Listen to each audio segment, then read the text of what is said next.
Help me, doctor, please! I know they're going to kiss me, but don't let anyone see me like that. Please, doctor, help me! Michael Landon in a powerful performance as the boy possessed. Yvonne Lyon, appealing as the girl who loves him. Whit Bissell, unforgettable as the scientist maddened by the mystery of the werewolf. And Tony Marshall, a tough, friendly enemy.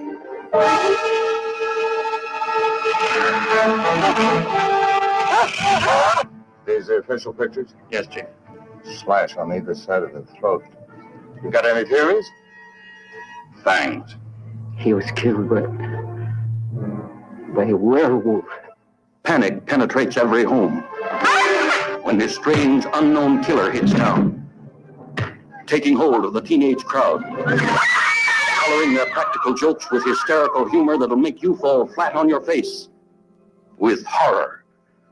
No. Remember how wonderful it was when you sprang and suddenly dug in with your fangs, a soft throat, the gush of warm blood? No! No! Nothing you've ever seen has such blood-chilling savagery. Nothing you've ever conceived packs such a spine-tingling jolt. This high school boy, a teenage werewolf, a constant threat of claw-ripping attack to everyone, to the brave and the beautiful.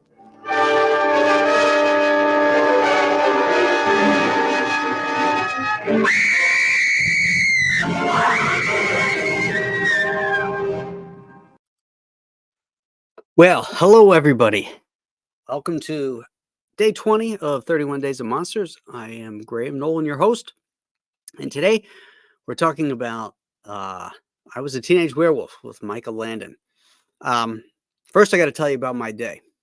I was supposed to move a piece of furniture for my mother-in-law. So my son-in-law came over to help me with it. And we decided to go over to the fulfillment center to grab the dolly so we could move this. It's a large entertainment unit, and we figured the dolly would help us. So we get in there, I walk in, and we're standing in about 2 inches of water in the fulfillment center. There's a hot water heater, a small hot water heater that's in there that had ruptured, and water had been leaking out of it. We haven't been there since Thursday because Julie finished shipping everything. And we're just waiting on the last 12 CGC books to come. So there's no reason for her to go there. So we went in there and we had like 2 inches of water and 3 in some places. And it was all hands on deck. I just got back a few minutes ago. We got all the water out. We got a wet vac, got everything dried out and everything, and then put everything back to where it went. But we had to go through all the boxes, all the inventory. And the problem when you work in paper, water is your enemy. And so we did an inventory, and we are about over $10,000 in damages of product and stuff. So that was my day. But you know what? I still got to talk about monsters. That's what happens. That's when you're committed, you're committed. So I listened to the Buffalo Bills game. I didn't watch it. We listened while we were working. Julie and I.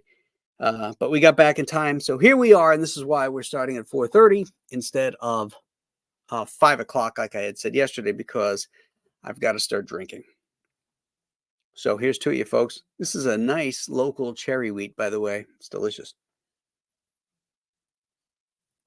So, Michael Landon, very young, pre-Bonanza here. This is a real teen angst film, and it was pretty highly regarded considering it was a low-budget film. It's got the perennial Whit Bissell in it, who also ends up being the mad scientist in I Was a Teenage Frankenstein. On the success of this one, they decided to do that one. Gary Conway from Land of the Giants fame was the Teenage Frankenstein. So we have Little Joe, and we got, I don't know his name on Land of the Giants. I haven't seen it in forever. Also, if you notice in the trailer, we saw Guy Williams, Professor Robinson from Lost in Space, in an early role for him. I think, let's see, 57. I'm not sure when he did Zorro. I know it was in the 50s. So I would assume this predates Zorro, because why would he be in this sort of low budget werewolf movie if he was under work with the Disney studios? So it's probably predates that. Black and white, very angsty. You know, they tap into the teenage angst, and Michael Landon's very good projecting that. You know, not used to seeing him in that kind of angry young man type of phase. You know, so for what this is actually pretty good, and the makeup is really good too. It's a pretty cool werewolf. Let's see, there's somebody else in it too I was thinking of that I wanted to mention. I can't remember the guy's name, the actor's name. He's the one who was the cop who sort of befriends and is trying to help Michael Landon. That guy was in a lot of Twilight Zone episodes. In fact, he's in that famous one with the Martians and the Venusians, where the bus is stuck at the because of the road is closed because of a snowstorm, and they're stuck in the diner. And there was something, they saw something land and all that kind of stuff. And they end up opening up the road. They get back in the bus, and everybody on the bus is killed. But then this one guy who was supposed to be on the bus walks back in, and he starts talking about how, this planet's going to be great for him. In fact, it was John Hoyt who played the first Doctor in the Star Trek pilot. The Cage, and been in a million things. So anyway, he's talking to this guy that we're referencing now, who was behind the counter the whole time, serving up burgers at this diner. And he's got one of those little paper hats on. And the Martian guy, so he's sort of got a cape on type thing, it's winter. And you see a hand come out, and it lights a cigarette, and then another hand come out, and it's, he's drinking the coffee or whatever it is. And then he tells him, this planet's going to do well for us on Mars. And he says, well, we've already got another claim on it, and he takes his hat off, and there's a third eye there. And he's like, Venus has already claimed this planet, that type of thing. So that was pretty cool. Cool one. So that's about it for this movie. Solid B movie. I would say a good 6 on this. Let's see what everybody else is doing here on this Sunday. Leg Kick 1, JP Roca. Then the Shoemate is here. Rick's 1662, Dragon Dancer, who says the Bills played half a game and still won. I didn't get to see it. Tom Tuttle quoting the Werewolf of London song. Excellent.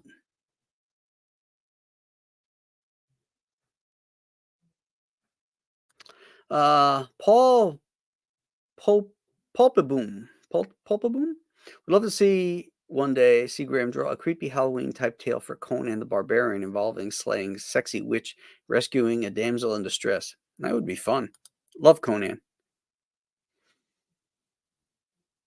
Rick 1662 points out Guy Williams was in it. Yeah. Good intel. Hit the like button, people. JP Roca says there's a bad lesson here. The kid should not have been blamed for the doctor's mistakes. Yeah, boy. What was it, 15 years now? Finally, the Yankees are back in the World Series. And you know what? It doesn't matter who wins in the National League, because if it's the Mets, freaking great. If it's the Dodgers, that's cool too. You know, former Brooklyn Dodgers, that's always a good matchup. But I'm really rooting for the Mets here. I'd love to see a Subway World Series.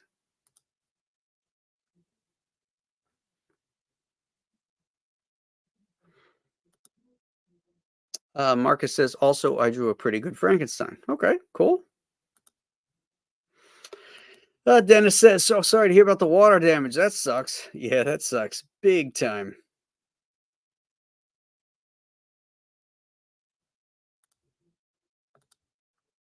But you can always back Monster Island. Escape from Monster Island.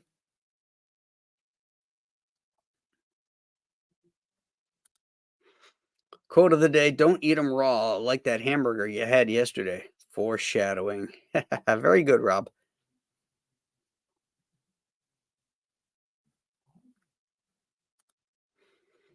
Right. Doesn't the cook have three eyes? Yeah. Yeah, he's got that one under the paper hat. Big eye there. It's cool. Anthony Mark enjoyed this movie. I remember when Willie Mays retired from the Mets. Me too.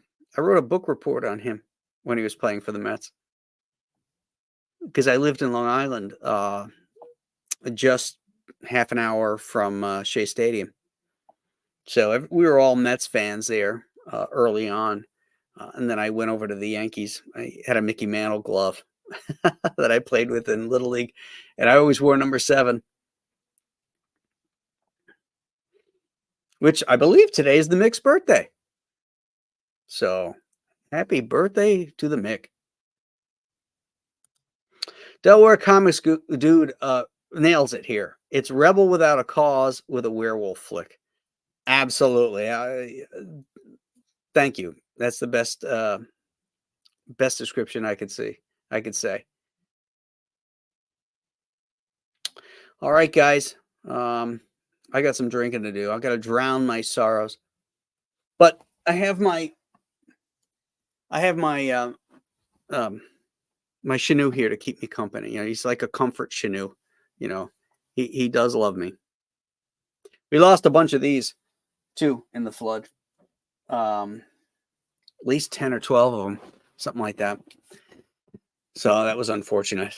You know, they got wet at the bottom. Really sucks. Lost a lot of most of the stuff we lost was Joe Frankenstein 1 and 2, just because where they happened to be on the floor. And the ironic thing is, you know, we're just about to get shelving once we had finished fulfilling Return to Monster Island. We were going to get shelving to get everything up off the floor, you know, and just so we had things easier to access. And just a day late and $1 short here. The damn thing blew. The water heater blew, and what are you going to do? So we had a lot of work ahead of us today, or behind us now.